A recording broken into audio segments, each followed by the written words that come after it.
Hasta que no estás aquí dentro no sabes la grandeza de este equipo. Quero o Benfica intimidar o adversário.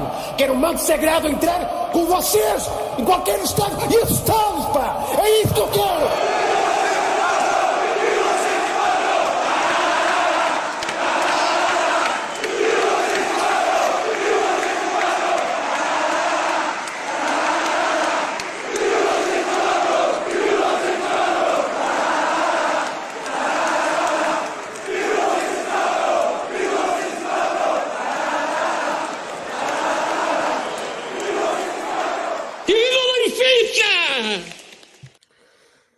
What's going on, everybody? Welcome to another edition of the Talking to the Doll Benfica Podcast. My name is Alfredo Fumaças.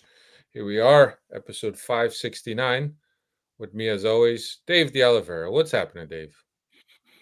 What's going on, Alfredo? What's going on, Cristiano, and the Freddies that are coming in into the chat? Good to be on here tonight.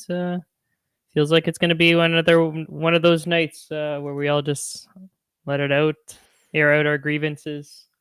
It's a free therapy session. I think some people may have a false sense of happiness, maybe. Dave, what do you think? When you've had the season that we've had so far, yeah, I guess you gotta take some positives. It sucks that we're looking at a loss and trying to pick out positives there, but just goes to show how the season's been going so far. Yeah, with us as well, Cristiano Oliveira. What's happening? I know you went to switch his AirPods. No, I don't know if he's back. Yeah, you threw a fast one past me because I always try to let Dave talk and I'm always interrupting him, and I almost did it too because like, oh, he's with me, girl. I'm like, I had to. He caught me like mid sentence. So Dave, I would have interrupted you. It would have been. Yeah, I didn't know if you were ready, so What's I went going on, to Dave Freddie? first. Smash the like button. Nah, it's all good. Don't worry That's about right. it, bro. Dave, polivalente, ele merece. Freddy's, what's up? Welcome to another edition of the Benfica Podcast. Please smash the like button, and whenever you get a chance, find a new team to root for. For this. Want to say hi to the Freddy's, Logan Muniz, Bruno Gil Rodrigues, Carlos Amaro, Manuel Acunha, Justin Aragão. What's happening, fellas? Thank you for joining us on this Tuesday night. Tuesday night is podcast night, episode 569. We will be talking about the Gil Vicente game, the Chelsea game, and we'll look ahead to the to a crucial game up at the Dragão this coming weekend. A game that's going to, I know it's early in the season, but I think it's our make or break game for Benfica. We'll obviously get into it, and I'll tell you why I think that. But the points gap that could open as a result of a loss could be something that will be really hard to come back from, understanding how Porto and Sporting have been playing thus far. But yeah, so hey, Bruno Lage is available. We can always bring him back to overturn a 7-point deficit. Oh, too early. My bad. Sorry. I was talking to Melo today about the game. After the game, he said that he doesn't think that Benfica loses this game against Chelsea with Bruno Lage at the helm. I don't know. I didn't completely disagree with him, but at the same time, I don't know. But anyway. I mean, people are clamoring to get this guy fired. Now that he's fired, we want him back. I'm so confused. I don't know. I don't know what to think. News cycle, Chris. Just leave me scratching my the very little hair I have left, Dave. I'm gonna pull it out. You know what I mean? I don't get it. I don't understand. And I'm not. Yeah. Crack. I'm not. This is not a shot towards anybody. It's just people clamoring every week after week. This guy's a bum. And then he gets fired. And like, oh, bring him back. I don't know what to do anymore. I really don't. Yeah, I think it's not so much the sentiment of bringing him back, or is more the sentiment of people have yet to see anything from Mourinho. And obviously, you can make the argument that he hasn't had time to prepare the team, that this team was not the players that he chose. you can make all those arguments, but I think that people are saying maybe we would have been better off with staying with Lage and waiting for Ruben Amorim to get fired, which is probably not too far in the future. But yeah, I think that's the Yeah, but you can still sentiment fire so much. Mourinho. You can still fire Mourinho and hire Ruben Amorim if he becomes available. Our coach never- wages are going to Nothing's be stopping you from doing higher that. than our player salary. The way we're going No, paying all these coaches. Now. Dave, you ready, Dave? No wonder they failed the contest. I'm ready. Right. What are Hold you on going a to say? second, Alfredo. Can you guys hear me? I don't know. You guys hear me? Okay. Yep. Yeah, Hold yeah. on a second, Dave. I gotta add to what you're saying. Okay, ready? You ready, Dave? You taking notes? 14 million for Jurasek, 18 million for Cabral, 10 million for Tankstead, 18 million for Yaremchenko. I mean, you want me to keep add that? That's a lot more. I mean, we got plenty of money to burn, bro. We've been burning money all along. 30 million for Ivanovic, 30 million for Rios. Where do I stop? We got plenty of money to fire coaches. I mean, this cheap compared to those bums. Chris, it looks like you've had this argument before. You probably have those notes still fresh in your in your head. But No. Both sides of the argument don't make isn't a positive thing for Benfica. If you're burning money from both ends on the players or from the coaches, and this is what I was going to bring up. Well, I'll save it for later on in the podcast. But I think the gravy boat's quickly going to dry up here this season. But Guys, it takes money to win elections, just so you know. And what if you lose the elections? Money wasted. Whose money wasted? It's not his. It's not his as soon if he doesn't get reelected. For sure. But anyway, let's get right into this Gil Vicente game. Benfica played Gil Vicente on Friday. Benfica lined up with the following 11. Trubin was in goal, Dedic, Silva, Otamendi, and Dal. Rios and Auschnitz. Barrenechea is serving a 5-card suspension, 5 yellow card suspension. Lukebakio on the right, Sheldrup on the left, Sudakov and Pavlidis. Sudakov behind Pavlidis. What can we say about this game? That's not going to seem too awful. But quite frankly, this Dortmund came into Stadio Luz and really gave Benfica a run for their money. Dortmund or Parma? It could have been Dortmund. It could have been Parma. Either one. Either one would have been great. But yeah, look, awful game. Perhaps I haven't seen Benfica get dominated at home domestically like that in a long time. I think maybe Rio Ave at some point. I remember you praising Luis Freire at the time for the quality that Rio Ave had. Maybe a Roca as well at some point, Chris? No, it was Rio Ave. It was Rio Ave that I was like, yo, they whooped our butt. We won that game though somehow, but they dominated that game for the first 60 minutes. We couldn't get out of our half. Then they got a record in Freire as being a good coach, and people snickered at me, and now he's on the national team. So somebody must have been listening that day. Yeah, but a Gil Vicente, a very personalized Gil Vicente team under Cesar Peixoto, and I can appreciate these teams, right? And I can appreciate these coaches, right? Because they have a bunch of unknown players, where the coach could basically look at these players and say, where can I pull the best out of these players? And with these players also, what style and what game idea can I develop to take the most out of this team as a whole, as 11 guys?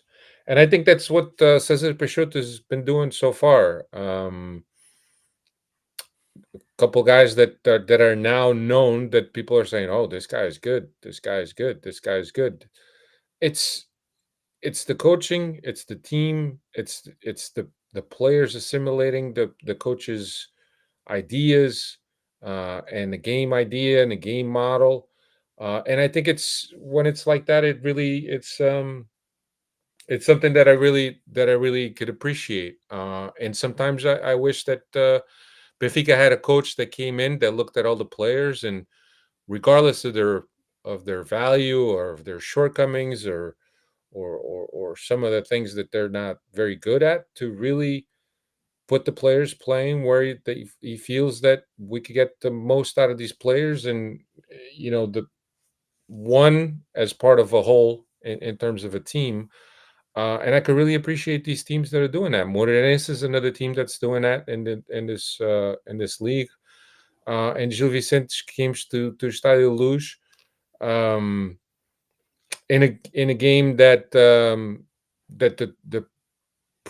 pre-game conference, all the journalists asked Mourinho a bunch of questions, but never asked Mourinho a question about Gil Vicente.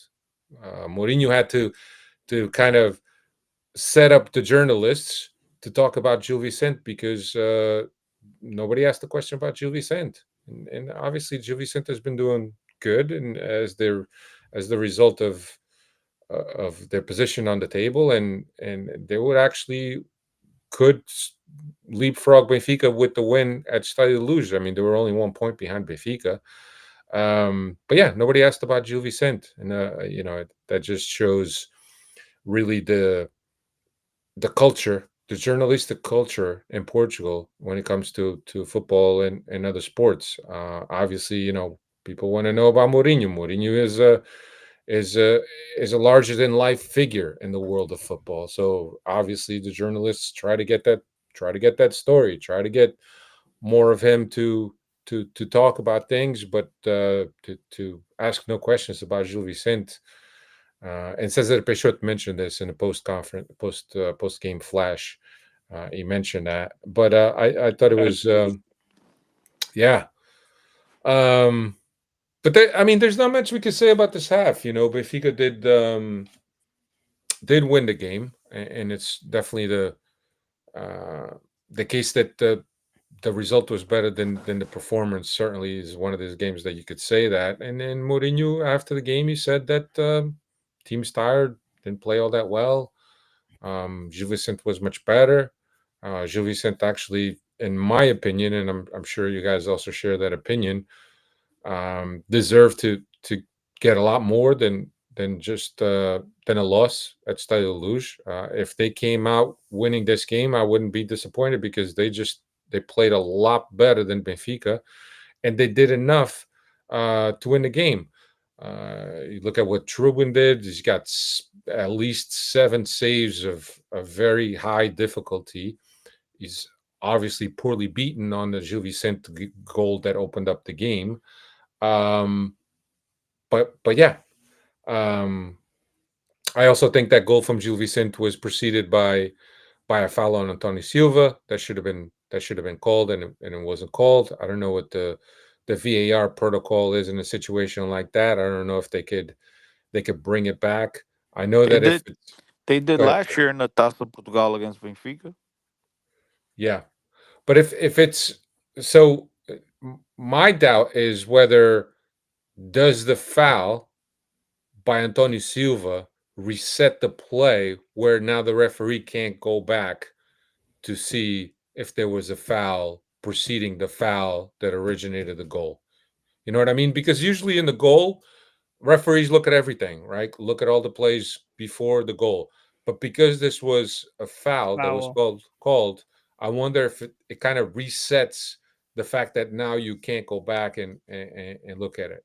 That's my doubt. And if you guys, if anybody in the chat knows knows that rule, please let us know. But truly, it was a foul. It was a clear and obvious foul. Studs to the Achilles tendon. That should have been the foul for Benfica. Ball for Benfica to come out of their box, but instead it originated in a free kick that Gil Vicente capitalized. And like I said, I think that Trubin has some fault. I mean, that's his side. He should have never let that ball go in on his side.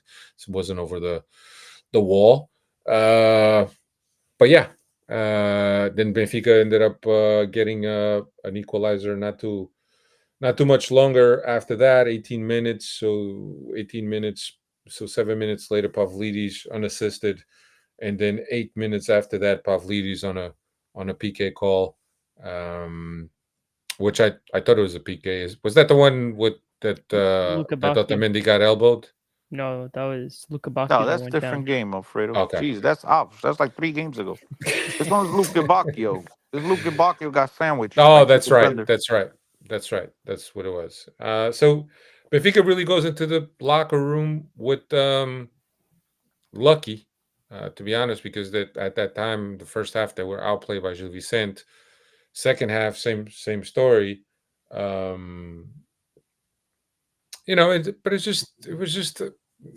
it's embarrassing to me. Chris, I'll get your take. You're so very quiet. I know that your Yankees lost, but you're very quiet. How about giving us your hot take on this game? I'd tell you where to go, but since we have minors listening, I'm gonna Foda-se. keep it to myself. Estás muito agressivo, pá. Tu queres gozar com um gajo? You know what I mean? You want to play with fire and then expect cotton balls thrown back at you. What's there to say, bro? Uh, Benfica played a masterful game. The plan was to come in and get the 3 points, and they did exactly that. Mourinho the genius. What can I complain about? I mean, points is all that matters. Points is all that matters. But you're But right. man, Points is what it matters. listen, man. I know I'm being a little bit sarcastic, but at the same time, I, I can't say I feel sorry for Gil Vicente. They're unlucky. Look, man, the asshole in me wants to tell you there's been plenty of games where Benfica's played better and they didn't get the wins, and nobody ever came at me and told me I feel so bad. Benfica, was unlucky. It is what it is. Part of football. The important thing about teams, any team, especially the teams at the top of the league standings, they're not going to be at the top of their game every single game of the season. They're going to struggle some. Now, us being Benfiquistas, having not had the best start, or not the best start. At first, we were getting the wins. It was ugly, but we're getting the wins. But not having the best start to the season and playing the football we like and having a coach being fired. And I know a lot of you guys have doubts about Mourinho and what Mourinho's done over the last decade or so. I get it. We all looking for that glimmer of hope. We're all looking for that team to click and the team to start playing well.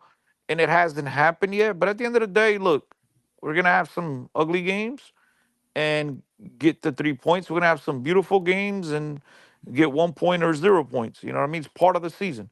Even when Benfica is hitting on all cylinders at times, they go through a funk. Every year I recall us coming on here and talking about they're just going through a funk right now. You know what I mean? So it's part of the season. It's part of the long haul of the season. But at the same time, as I said before, yeah, it would be nice to get this team to play a little bit more of confident football, to where we fans get to relax a little bit more. But that's not the case, and it's good to get the 3 points when you're playing like shit. Yeah. Cristiano, you got a fan in Amancio Cordeiro. Says, good evening, boys, from Mass, so go Sox, but wasn't surprised at the result today. Just glad it wasn't a blowout. Chris is speechless. Crickets. I don't have my machine. I would have. I got nothing to say, man. I mean, honestly, you guys are trying to get me started. I mean, these guys are like Sporting. They're irrelevant for 90 years. Now they get a little bit of success. They don't know how to act. I mean, what are you gonna do? But yeah, so and really soon, hopefully they'll be right back in their hole. You know what I mean? Being the lovable losers that they are. But right now they're on top. They beat us. What can we say? There's nothing to say. What do you guys want me to say?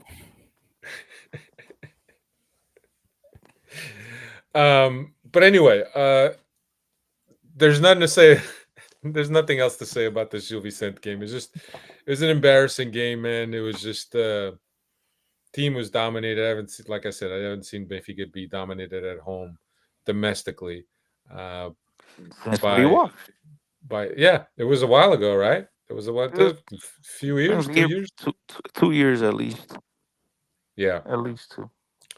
Um, Dave, what wonderful stats you got of this game? You want to pump out the stats that everybody Well, loves I once in a wanted while? to say that you put a positive spin on it. Like sometimes we It play is. good and we don't get the results, and this is the opposite side. We didn't play good, but we got the results. So that's a positive way of looking at it, Cristiano. Three points wasn't it wasn't pretty, was ugly, but 3 points at the end of the season. That's all that matters is the points. But if we want to look at it from a very micro analysis of it, it was a very poor game and not something that us supporters want to see our beloved Benfica struggle at home to one of these smaller Portuguese sides. But a shout out to Cesar Prosciutto. He's not.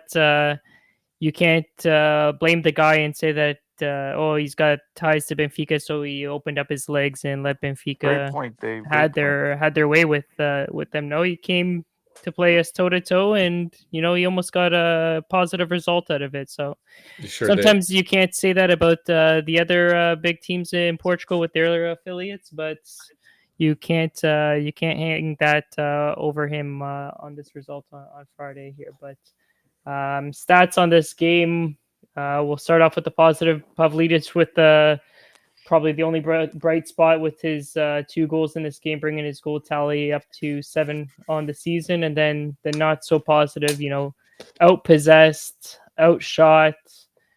We finished the game with 0 corners. 0 corners. Gil Vicente had 7 corners. We had 0. They had 16 shots to our 10 shots. Outpossessed 53 to 47. Just they even out fouled us too. That just shows how much more they were on the intensity of this game. Just an overall poor game, but 3 points if you want to look at it from the positive. Let me stir the pot a little bit. How irrelevant has Arsenal been so far to start the season, in particular in that game? I thought it's probably the worst game I've seen him play in a Benfica shirt. And he's back in his position where we all thought, playing in the middle is where we want to see him.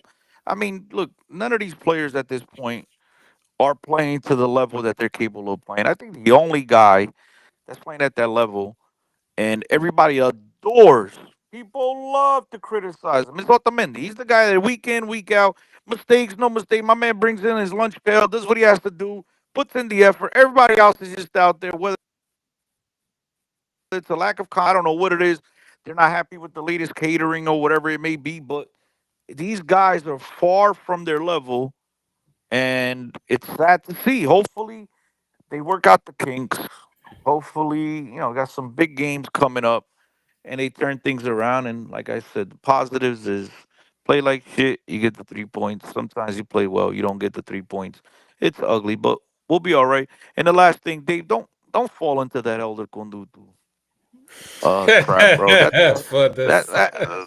That's why I was like, Dave, give us a wonderful stats. Go along without. Oh my God, we didn't get a corner, because I know there's been plenty of times Elder Conduto like the 13th corner of the game, and we're like 0-0. How many times does he do that? And it's 0-0. Like, who gives a shit? But usually, even 0 is crazy though, and that just shows that we had nothing going forward. And nothing. In the second half, we only had 3 shots in the entire second half and only 1 on target. So usually, because especially when you're playing these smaller teams, they'll just kick it out of bounds and kind of get the stoppage and play and kind of reset off the set piece. But not even to get 1 single corner at home against Gil Vicente. That's, I mean, like at the end of the day, corners don't account for anything. You're totally right, Chris. But 0 is shocking as well. No, you're right. You're right. But I'm just sometimes though, Alfredo knows how I feel. Benfica's playing like, again, they're getting corners, but they're not really creating any danger. And these commentators, oh my God, 12 corner, 12-1. They're like, bro, they haven't got a shot on goal in 40 minutes or like 80 minutes, and you're like, they're celebrating corners. And now we don't get corner. I don't know. They're celebrating corners. They might have a prop. I'm in a bad mood, Dave. On the over-under on the corners. So. I'm in a bad mood, Dave. It's been a shit sports day. Then I got to wake up to being 3 houses to vote for the elections in Canada. I mean, in the U.S. And everybody finds that okay. Everybody finds a reason. I'm just in a bad day today. You ever wanted like houses? What are the 3 houses in the States? Over here in Newark, and then over there in New Bedford. I don't even know who cares about them people up there. And then in San Jose. For this. I'm saying that because they're all Red Sox fans. That's why. You know what I mean? Now that you got me started on that. But yeah, it's New Bedford, Newark, and San Jose. And then in Canada, It's in Montreal. I'm pretty Toronto. sure.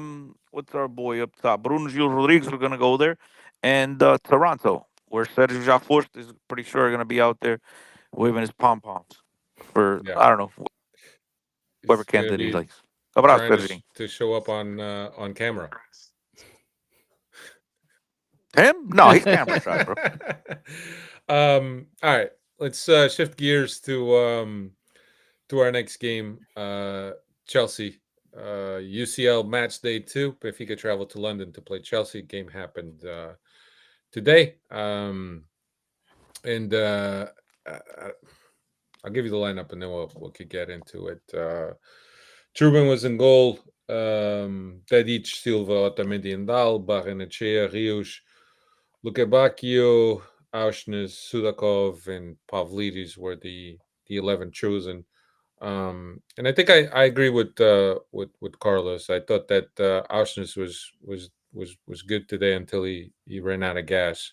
I saw him do a lot of winning second balls, a lot of coverage work from him, and look at these are sometimes the things that you don't always see unless you're on the field. But yeah, I respect your opinion about Auschnes as well, Chris. Limited. But continue. I'll get into it in a little bit. Limited. Go ahead.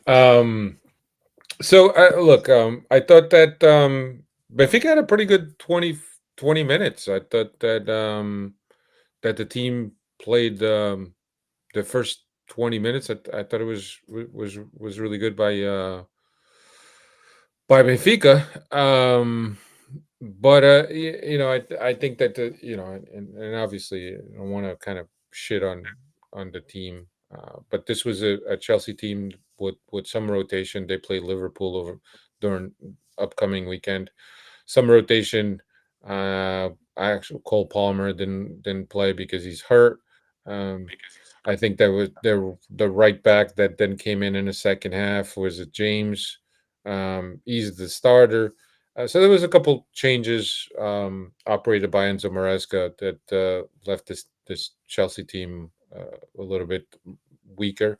I thought that Benfica could have had him first 20 minutes, and I thought that some of the more major chances created were by Benfica during this game, and I think that Benfica deserved at least a tie off of this game. 18th minute own goal by Richard Rios. Can't seem to, yeah. Alfredo. Richard Rios did what Ruiz couldn't do for Sports. What a finish. What a finish. Oh, my God. He's phenomenal finish. I mean, if he would have just done that in the other goal, we'd all be celebrating. But, yeah, he did what Ruiz couldn't do in 2016. Unlucky, I guess, on his part. But, yeah, Benfica started off. I just wanted to throw that out there. Yeah, I think, I was talking to Dave, and I actually thought that Rios had one of the better games for Benfica against Chelsea. Just because of the characteristics of the game. It's very physical in the middle with Caicedo and Enzo. I thought that he had a good game, and obviously, you're just trying to get a foot on the ball there, trying to intercept the ball, but the proximity to which you are to goal makes it a very high risk play. So unfortunately, that's what happened. But I got to be honest with you, I wasn't too impressed with Chelsea in this first half, and the second half as well. I mean, there was times that they put a little bit more speed in the game. They have guys that are very fast up front. Pedro Neto obviously is a guy that could change speeds and really hurt defenses. And Dal struggled. And somebody was saying here, Ruizinho foge como Ratinho. Was saying that Dal too weak to be Benfica's starting left back. I don't necessarily disagree. I think that Dal is good for the Portuguese league. But I think that when it comes to facing these guys that are guys that have speed, that have explosion, Dal struggles. Dal is also a guy that could maybe play in a 3 center back setup and be just a wing back. I actually thought it was his best game. I actually thought it was not that he was good, but I thought it was his best game in a while. Under Mourinho, I thought it was his best game. Yeah. And again, he's still limited, but I don't think he was as bad as the other games. Today, he was just asked to stay home and defend. And I don't think again. I've seen him play worse games in the Yeah. last 10 No, I've days or seen him. so. I'm definitely seen him play worse games. But look, I thought that, and then in the second half, I thought that Benfica played played slightly better than the first half, especially in Now the late last though, 15 Alfredo, late, minutes. late. I thought they Yeah, were yeah, pressing. I thought the team was putting yeah. it all on the field. Um, but can we talk about the support in London, man? It's incredible, man. But forget the support. Let me and Dave talk about the I don't game want to before talk you about the just skip game. all over it. Let us talk. I mean, because like I think Benfica, aside from the first 15, 20 minutes, as you guys said, I think they did a whole bunch of nothing. I think the few times that we got the ball past midfield, when we actually held possession and we went into the to the opponent's offensive third or defensive third, whichever way you want to flip the field, that's where the Ausnes came in, and that's why to me he did not have a good game like you guys are all proclaiming that he did, because it's one of those games where guys, I often come on here and say, no tem qualidade. And that was the problem with today's Benfica game is for some crazy reason we barely got there, but every time we got into their box, it was kind of like, oh shit. Ah, never mind. These guys are bums. We don't have the difference makers. We don't have that individual excellence that we had from the Rafas of this world and the Di Marias. We just don't have it. Pavlidis has been non-existent. I don't know what the hell's happened to him. Freaking Ausnes, every time he has the ball, it's in a key position, and he doesn't have the quality or the know-how of what to do with it. It's just been very frustrating to watch this team. And so everybody taking all these moral victories today, congratulations. It means absolutely nothing. You know what I mean? We lost 3 points. We had chances. We had Rios in the box, Alston's in the box, Luki Bacchio hits the post. We had chance in some way, somehow. We could not capitalize on that final ball. Terrible decision making. The team lacks quality. Luki Bacchio is still out of shape. I'm hoping, right, guys? I'm hoping that he's playing. This is out of shape. I'm hoping that this is not his ceiling. I thought there was two players in particular. I think they're the only ones that can hang their hats that played well, and it was again Otamendi and a guy who I've said is slow, but I thought he played a really good game. And Enzo Barrigashea today. I think everybody else, if, those guys shouldn't be allowed to take a shower and shouldn't make them be sweaty on the flight all the way to Lisboa, because it's just not good enough, man. The players seem to be nervous. They seem to shit their pants when they go in the offensive third. You saw Dedic giving up a bunch of balls. Dow's giving up a bunch of balls. These guys were Antonio Silva. I mean, how much longer are we going to continue to give this guy a pass? How much longer? The guy does nothing but commit gaff after gaff after gaff. And look, I'm trying to be positive. I want these guys to do well. You know, I've actually called for him to be the starter. I wanted Benfica to give him a long run as opposed to bringing in Araújo, who everybody's been calling for. But I think at this point, I might just have to concede and say, you know what? Araújo has to be the guy to play. Maybe I just have to concede because Antonio Silva has not been good. You know what? So What hasn't been I don't good? Your know, man. microphone hasn't been good either, man. Good. That's a good thing. That's a good thing. Fucking shit. Then the haters won't hear me. Can't get Dude, on you my went case. from having professional sounding shit to now it's like you're I don't know. You're It's like in Benfica. your It's like aunt's Benfica, basement. brother. Just like Benfica, bro. You went from having terrific players to having a bunch of nothings. And so my service is the same thing. I don't get it, man. I don't get it. I got like, Alfredo Mal. I got crazy internet everywhere. I don't know That's if it's the I the don't know if metadata it's the zero. internet or your headphones maybe. I've got You might. nothing. I'm speaking on speakerphone right Okay. now. Well, I'm on that's the why speakerphone. because I think Yeah. that's your phone does something with if you're speaking loud, it kind of muffles it. I don't know. The new iPhone does some crazy shit. But anyway, a loss is a loss, right? And I think that there's a lot of people that look at this game and Carlos brought um, something something up before that the team showed heart in this game, and I'm going to agree. Despite not being efficient, and sometimes in these competitions you need to be efficient because you're not going to get many chances, and the ones that you get, you should be putting away. And I think that Benfica um, didn't put the balls away that they should have. They created quite a few chances, but they didn't put them away. And like I said, at this stage, is you kind of pay dearly for it. But I agree with Carlos. I thought the team showed heart. But this also goes back to Dave and I were speaking before you came on, Chris, that we were saying that I think that sometimes the underdog role fits Benfica better than the favorite, which they're most of the time they are in the Portuguese league, but also in the window of the Champions League where everybody's watching. I think that players need very little motivation to play a Champions League game, so it's another context. It's another Yeah, but mental. you took the words out of my mouth. You took That's what I was gonna say. Like Alfred, I've been on here for years and years and years talking about we're gonna we're gonna sit here and praise players for being professionals and doing what their contract says, which is playing to the fullest of their ability and try hard. I mean, whatever. I guess so. I guess compared to the way we've been playing, I guess so. I mean, But what are you gonna do? on the flip side of that, the first game was also a Champions League game, and they didn't show up to that too. But Yeah, they were heavily favored in that game, and maybe thought nobody is tuning in to watch Benfica versus. Now, Dave, I disagree. You I disagree? disagree. I disagree. Yeah, because the team showed up.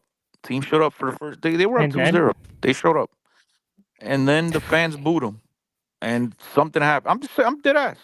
The whole attitude of the team changed after. Go watch the game because I heard that, and then I said, "Nah, I'm correct." And I went back and looked. The whole the look on the players' face. I don't know if it's confident. I don't know what it is, but the whole team just changed.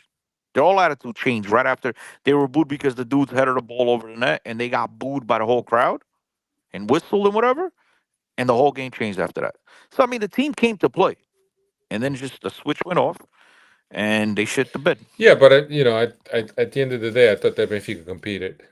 Um, Look, and it's hard to sit here and say and take out a bunch of positive things from a loss. A loss is still a loss, and it puts us in a very fragile position in terms of aspirations to making it to the playoffs.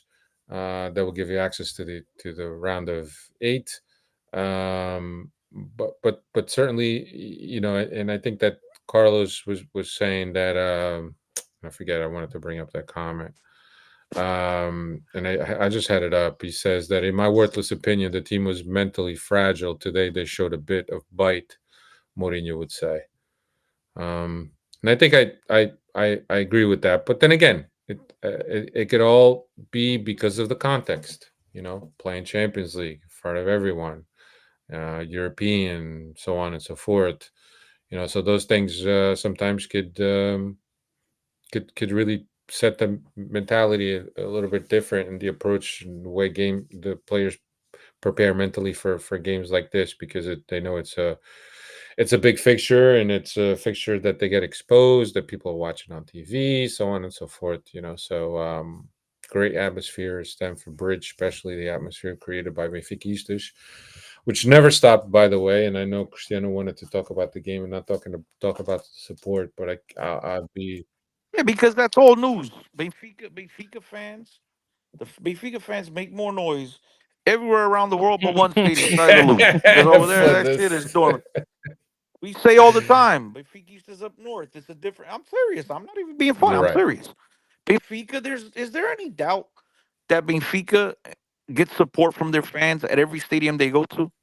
Everywhere, except at home. At home, it's only guys behind the goal singing and everybody else on their phone taking selfies for Yeah. Instagram. On the road, I got the people that are there to sing. They're there to sing, bro. They're I there to saw your support. post. I And saw your so post on X where you're saying, "Is there a game going on outside of Luz?" Because it sounds very quiet.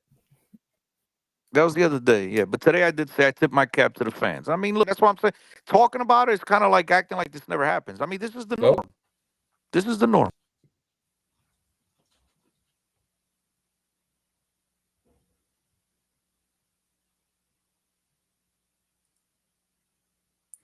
I don't know if that was me or if that was them. Dave, can you hear me? yeah, I can Yeah, hear you. Dave's still there. Yeah, it was Cristiano that went out. So that bunker that he built, just in case Trump decides to drop the atomic bomb, Chris is already in his bunker. But yeah, look at I can't. I'll be remiss if I didn't mention the fans, and it was very, very, very audible defense from Benfica, and then they had that whole scene with Enzo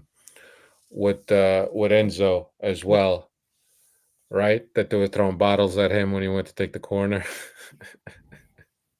I don't feel one bit sorry for No, the not guy. at all. I don't know if it's something you want to do every single week or every single game, but if there was somebody that was deserving of it, and it was him. And from what I've read, he kind of antagonized it too, so he's not all as innocent. Can you guys that hear me?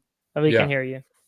Okay. Yeah, Chris, we I were don't know talking why about. I don't know why everybody's against Enzo. Enzo did what Pinto da Costa didn't do. He left money in the bank and left money in the safe. You know what I mean? What are you guys complaining about? The guy came here for 6 months, was phenomenal. He left, so he told you right away before he ever set foot in Portugal. He said, "This is a trampoline." He left you $120 million in the bank. You're not happy? Querias mais? I mean, come on. The way our finances that's- is going, that 120 is probably already all gone. Chris, that's a fucking crazy line, bro. Enzo What? did what Pinto Costa didn't do. But didn't they say? I don't know. I'm not a Portuguese. Did they say Pinto Costa left $8,000 in a safe? Yep, That's what That might be even less than that. Okay, that's so that's the line. That's the line of the show.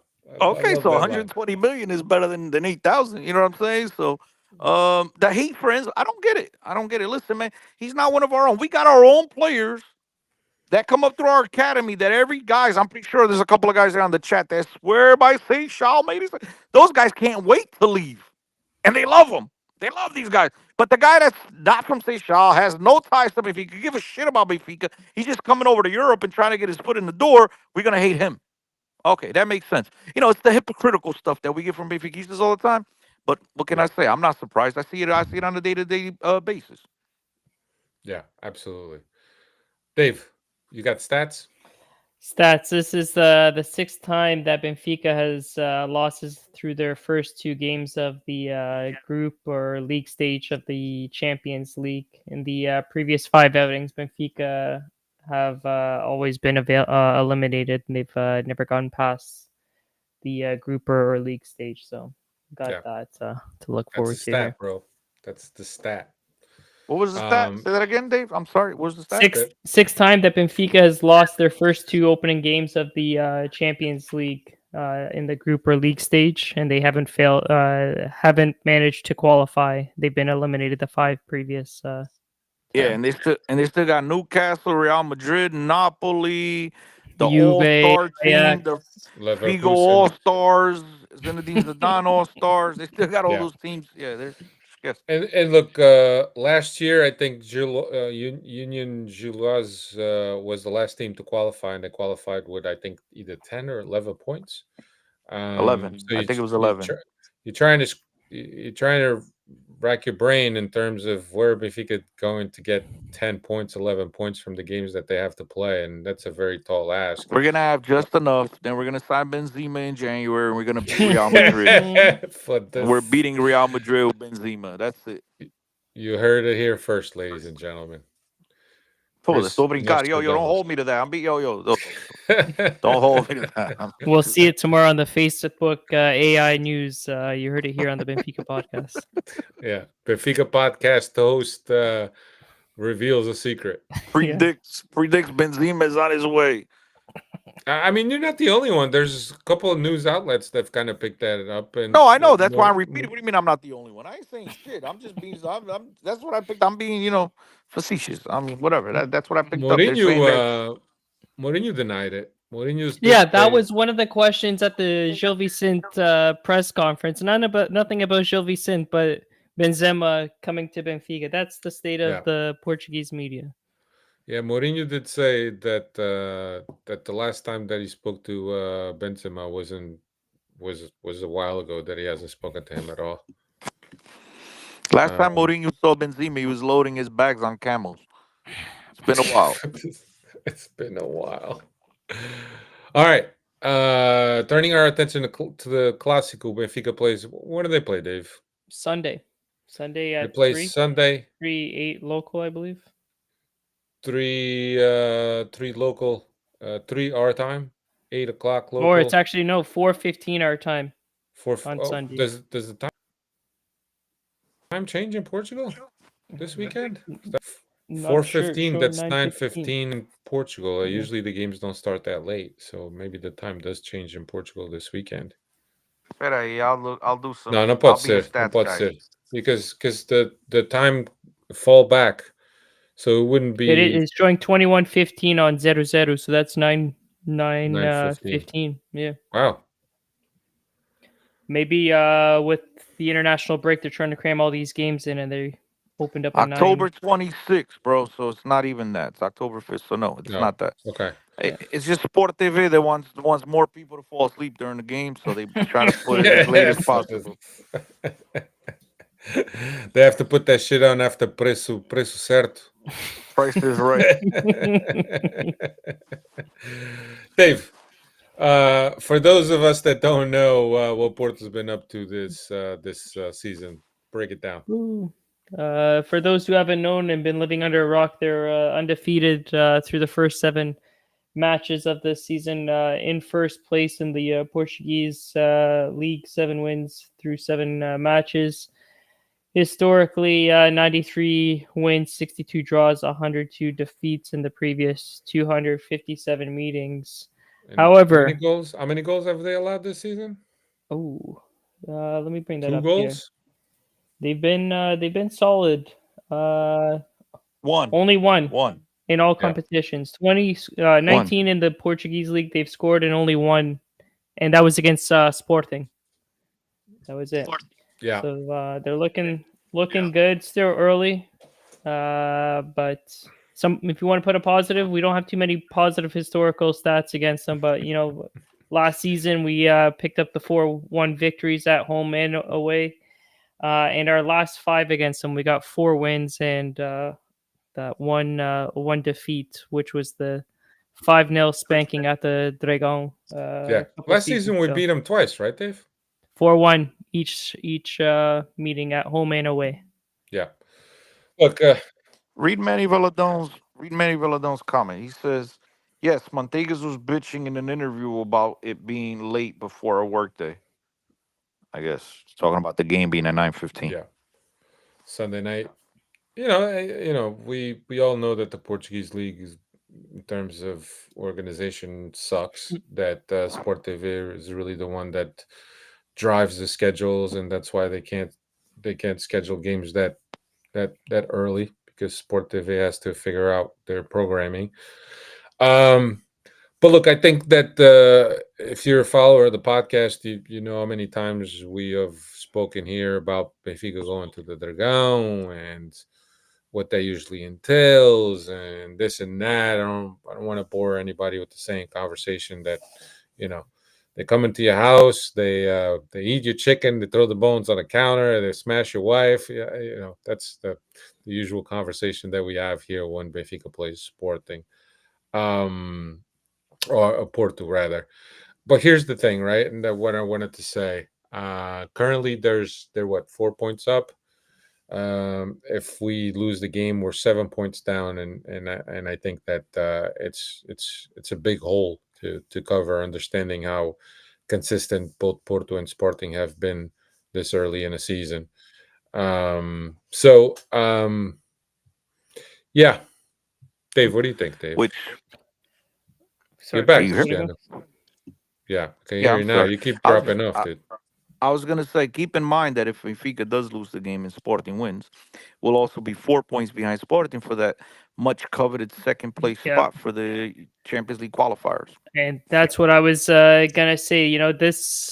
This loss here has the potential to derail the whole season and even next season going forward because of that Champions League, that second place Champions League spot. We've been fortunate that we've had these bad seasons in the past, but yet still managed to either qualify automatically or just we're still dependent, getting bailed out by this 40 million plus cash injection by being able to qualify through to the Champions League. But if we don't manage to finish in a top 2 position, it's going to get even worse than it's currently the current status is. And then we really don't have the luxury to go out and fire and replace coaches and 20 million signing here, 20 million signing there, and hoping that one of these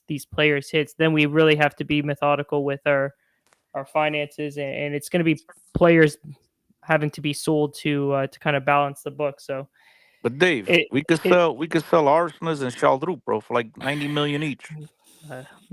At one point, maybe just on the hype alone, but this isn't a Football Manager. I think the shine has worn off, and the transfer, especially on Sheldrup, he's getting to that stage. You're no longer a wonder kid. That potential is coming down and down, and that market that we thought at one time was there for the kid, it's not there for him. And it's coming up to that time where we just got to cut losses, because it's not even going to be losses because we didn't spend too much on him, but he's not going to bail us out with our next $100 million sell either. Yeah. But yeah, this is an important. You hate to say that a match at the beginning of first weekend of October is a make or break, but the way the season has shaped out and the way that the teams look so far, a 7-point gap between Porto and then a potential 4-point behind Sporting, and it's all about the money at the end of the day if we don't finish in the top 2 positions here. Yeah. So difficult game at the Dragão. I'd love to think that this game against Chelsea changed a little bit in the team's mentality and the team's fragile mental state. Mourinho did say that the team is very tired, that there's guys playing on the limit right now. He also did say that Sheldrup is a player that doesn't play with intensity and he can't play 90 minutes. Alfredo, who said that on this podcast about a year and a half ago? Chris has been saying that for 2 years. 2 years. I've been saying that, and I've been... what did I say last week? Hire me, guys. 75,000. I'll do the job cheaper. I'm telling you. 75,000. That's cheap, bro. I'm so Benfiquista, bro. You know what I mean? 75,000 euros a year. I'm good. I'll live, dude. I already got an apartment. You know where? I'm good. I'm good. But listen, talk to Ricardo Rocha. See if he can get you a spot on the scouting team. Hey, Dave, this guy is always dropping names. Oh my god. It's better than dropping Nuno Santos' name when we were talking about the hair transplants last. Hey man, nice guy. He's a nice guy. What was I gonna say? Got a silly question. There's no such thing as silly questions. There's only silly people. No, this is a silly question. I got all the Freddies, Carlos Amado, my man, and we got Africa. What? Africa with an Israel flag. Manny Valadon and everybody, Delta and Carlos' best friend, the biggest Ausners fan in the group here. Zach and everybody else, and Franju and everybody. So, here's a simple question, right? And you guys know I haven't once mentioned who I back regarding the election. So this has nothing to do with my personal feelings, nothing to do with elections, nothing to do with candidates on my behalf. I'm just asking a question because I'm a podcast host. This is what I do. I ask questions. So here's the question. Ready, guys? You got 2 options. Okay? You choose. Option A. Benfica wins on Sunday. And Rui Costa stays on as president. Option B, Benfica loses, and there's a new president in town. I already posed this question to my Portista fan. I said, you guys really want to beat us that bad and cost Rui Costa's election, or you guys want to let us win and have another 4 years of Rui Costa? So I've already posed this question to Portista. I always want Benfica to win. I don't care.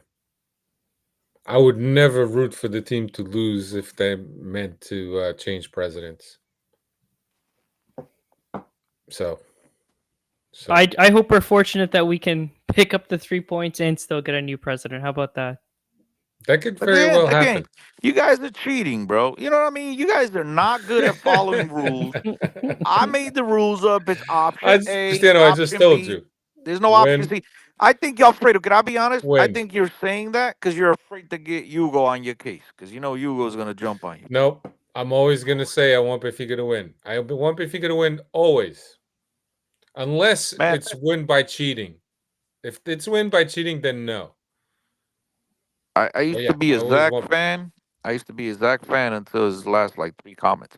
Zach, you're no Zach longer on my just comes good in list. here to Zach's not on my good fucking list no stir the more. pot. He hates everyone. Tarab, But yeah, it'll be interesting. It'll be all jokes aside, it'll be interesting on Sunday, guys. So Benfica obviously has the pressure. They can't walk away with nothing less than at least a draw. As Dave said, and I agree. The one positive thing going in Benfica's favor is that they beat them last year 4-1, and so hopefully that That's all out the confidence. window. Yeah, I think that's I already That's a different Porto, man. yeah. Okay, but it's a lot of the same players in the locker room. That's all I'm saying. Hopefully that trickles down. Again, you have to put a positive spin, or we're just gonna go in there and shit our pants and why even show up then, guys? I mean, we're doing a podcast. We gotta throw shit up in the air, right, and hope it sticks. So yeah, I mean, hopefully these guys come in with a little bit of confidence. They did it last year. I get it's a different, but it's a different Benfica as well. But hey, it's about what you've done for me lately. One positive thing, for me at least, is I'm, fortunately, I was going to say unfortunately. It is unfortunate after the results, but fortunately for myself, I don't know about you guys, the listeners, I apologize in advance. But fortunately for me, I've done a lot of these podcasts for many, many years alongside Alfredo and now Grande David, my cousin from kind of come on here and we talk about how, oh man, Benfica's in on all cylinders. Porto's been trash. Benfica's favorite. And Porto wins the game. And so I'm kind of hoping that now we have a little bit of reverse on this side. You know what I mean? Yeah. Hopefully it goes our way.